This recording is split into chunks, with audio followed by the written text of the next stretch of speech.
जय श्री हरि विष्णु। अनंत चतुर्दशी की हार्दिक शुभकामनाएं। भगवान विष्णु और माता लक्ष्मी की कृपा आप सभी के जीवन पर सदा सर्वदा बनी रहे। अनंत चतुर्दशी की व्रत कथा, इसको पढ़ने और सुनने से होती है लक्ष्मी की प्राप्ति। अनंत चतुर्दशी के व्रत का शास्त्रों में बहुत ही खास महत्व बताया गया है। अनंत चतुर्दशी पर भगवान विष्णु के अनंत स्वरूप की पूजा होती है और हाथों में 14 गांठों वाला धागा बांधा जाता है। ऐसा करने से माँ लक्ष्मी प्रसन्न होती हैं। अनंत चतुर्दशी की पूजा में कथा का पाठ करने का बहुत ही महत्व माना गया है।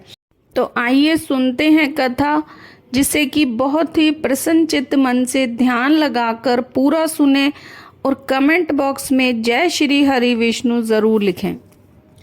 एक बार महाराज युधिष्ठिर ने राजसु यज्ञ किया और यज्ञ मंडप का निर्माण बहुत ही सुंदर और अद्भुत रूप से किया गया।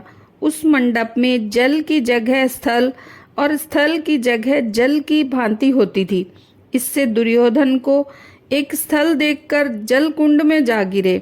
द्रौपदी ने यह देखकर उनका उपहास किया और कहा कि अंधे की संतान भी अंधी होती है। इस कटु वचन से दुर्योधन बहुत आहत हुए और इस अपमान का बदला लेने के लिए उसने युधिष्ठिर को जुआ खेलने के लिए बुलाया और छल से जीतकर पांडवों को 12 वर्ष का वनवास दे दिया।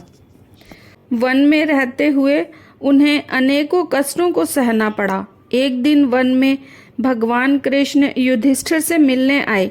युधिष्ठिर ने उन्हें सब हाल बताया और इस विपदा से निकलने का मार्ग भी पूछा। इस पर भगवान कृष्ण ने उन्हें अनंत चतुर्दशी का व्रत करने को कहा और कहा कि इसे करने से खोया हुआ राज्य भी वापस मिल जाएगा। इस वार्तालाप के बाद श्री कृष्ण जी युधिष्ठिर को एक कथा सुनाते हैं।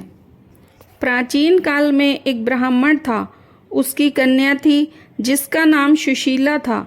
जब कन्या बड़ी हुई तो ब्राह्मण ने उसका विवाह कौंडिन्य ऋषि से कर दिया। विवाह पश्चात कौंडिन्य ऋषि अपने आश्रम की ओर चल दिए। रास्ते में ही रात हो गई, जिससे वह नदी के किनारे आराम करने लगे। सुशीला के पूछने पर उन्होंने अनंत व्रत का महत्व बता दिया।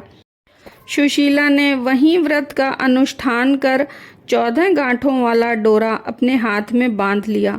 फिर वह पति के पास आ गई। कौंडिन्य ऋषि ने सुशीला के हाथ में बंधे डोरे के बारे में पूछा तो सुशीला ने सारी बात बता दी।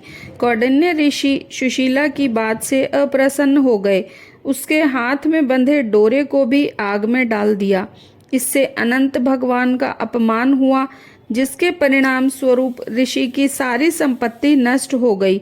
सुशीला ने इसका कारण डोरे का आग में जलना बताया। पश्चाताप की अग्नि में जलते हुए ऋषि अनंत भगवान की खोज में वन की ओर चल दिए। वे भटकते भटकते निराश होकर गिर पड़े और बेहोश हो गए। भगवान अनंत ने उन्हें दर्शन देते हुए कहा कि मेरे अपमान के कारण ही तुम्हारी यह दशा हुई और विपत्तियां आईं, लेकिन तुम्हारे पश्चाताप से अब मैं प्रसन्न हूँ। अपने आश्रम में जाओ और 14 वर्षों तक विधि विधान से मेरा यह व्रत करो। इससे तुम्हारे सारे कष्ट दूर हो जाएंगे। ऋषि ने वैसा ही किया और उनके सभी संकट दूर हो गए और उन्हें मोक्ष की प्राप्ति हुई। श्री कृष्ण की आज्ञा से युधिष्ठिर ने भी अनंत भगवान का व्रत किया, जिससे पांडवों को महाभारत के युद्ध में अनंत भगवान की कथा। वीडियो अगर पसंद आए तो इसे लाइक करें और चैनल को सब्सक्राइब करें।